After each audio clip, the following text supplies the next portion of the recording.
ఈసారి ఐపీఎల్లో ఎస్ఆర్హెచ్ జట్టు ఆర్సీబీ జట్టును మించి సోషల్ మీడియాలో ట్రోల్ అవుతుంది. ఎక్కడ చూసినా కాటారమ్మ కొడుకుల గురించి. దీనికి కారణం ఆ జట్టు ఘోర ఓటములే కారణం. ఐపీఎల్ 2025వ సీజన్కు ముందు సన్రైజర్స్ హైదరాబాద్ యాజమాన్యం కావ్య మారన్ ముగ్గురు ఆటగాళ్ల కోసం ఏకంగా 39,25,00,000 ఖర్చు చేసింది. వీరి వల్ల జట్టుకు ప్రయోజనం కలుగుతుందని ఆమె ఆశించింది. కానీ ఈ సీజన్ ప్రారంభమైన కొన్ని మ్యాచ్లకే ఆమె నిర్ణయం తప్పుగా నిరూపితమైంది. ఐపీఎల్లో ప్రతి ఫ్రాంచైజీ యాజమాన్యం తాము ఎంత డబ్బు ఖర్చు చేసినా అది తమ జట్టుకు ప్రయోజనం చేకూర్చేలా ఉండాలని కోరుకుంటారు. కానీ ఎస్ఆర్హెచ్ యాజమాన్యం ముగ్గురు ఆటగాళ్ల కోసం ఖర్చు చేసిన డబ్బంతా ఇప్పుడు బూడిద పాలవుతుంది. గత సీజన్లో హైదరాబాద్ ఫైనల్కు చేరుకుంది. అయితే ఫైనల్లో ఎస్ఆర్హెచ్ ఓడిపోయినప్పటికీ ఆ జట్టు ప్రదర్శనలతో అభిమానుల హృదయాన్ని గెలుచుకుంది. అదే క్రమంలో ప్రత్యర్థి జట్టు మనసులోనూ ఓ భయాన్ని పుట్టించింది. కానీ ఈ సీజన్లో ఆడిన 5 మ్యాచ్ల్లో ఆ భయం తుస్సుమంది.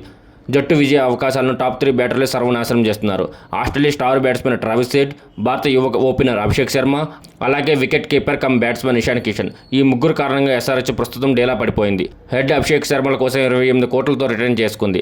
ఎస్ఆర్హెచ్ వారిద్దరికి చెరువు 14 కోట్లు ఇవ్వాలని కావ్య మారన్ నిర్ణయించుకుంది. అదే సమయంలో మెగా వాలంలో ఇషాన్ కిషన్పై 11.25 కోట్లు ఖర్చు చేసింది. ఈ సీజన్లో మొదటి మ్యాచ్ తప్ప ఈ ముగ్గురు బ్యాట్స్మెన్లు వరుసగా విఫలమవుతూనే ఉన్నారు. తొలి మ్యాచ్లో హైదరాబాద్ 286 పరుగుల భారీ స్కోర్ చేసింది. అందులో ఇషాన్ కిషన్ 106 పరుగుల తుఫాన్ ఇన్నింగ్స్ ఆడాడు. హెడ్ 67 పరుగులు చేయగా అభిషేక్ 24 పరుగులతో కీలక ఇన్నింగ్స్ ఆడారు. ఆ తర్వాత ముగ్గురు బ్యాట్స్మెన్లు తర్వాత 4 మ్యాచ్ల్లోనూ దారుణంగా విఫలమయ్యారు. చివరి 4 మ్యాచ్ల్లో హెడ్ 84 పరుగులు మాత్రమే చేశాడు. ఇక ఈ అభిషేక్ ఇషాన్ కిషన్ పరిస్థితి అయితే మరింత దారుణంగా ఉంది. 4 ఇన్నింగ్స్లో అభిషేక్ 27 పరుగులు చేయగా ఇషాన్ కిషన్ కేవలం 21 పరుగులు మాత్రమే చేశాడు. ఇటువంటి పరిస్థితుల్లో కావ్య మారన్ ఖర్చు చేసిన 39,25,00,000 వృధాగా మారాయని ఫ్యాన్స్ కామెంట్ చేస్తున్నారు. మొన్న గుజరాత్ టైటన్స్ మ్యాచ్ ఓటమి తర్వాత డ్రెస్సింగ్ రూమ్లోకి వెళ్లి ఎస్ఆర్హెచ్ ఆటగాళ్లకు క్లాస్ పీకారంట. ముఖ్యంగా అభిషేక్, ట్రావిస్ హెడ్, ఇషాన్ కిషన్పై మండిపడినట్లు తెలుస్తుంది. మీ నుంచి సరైన ఆరంభం లేక ఈ జట్టు ఇలా తయారైందని, అసలు ఏమైంది మీకు, ఎందుకు ఇలా ఆడుతున్నారంటూ వారిపై మండిపడినట్లు తెలుస్తుంది.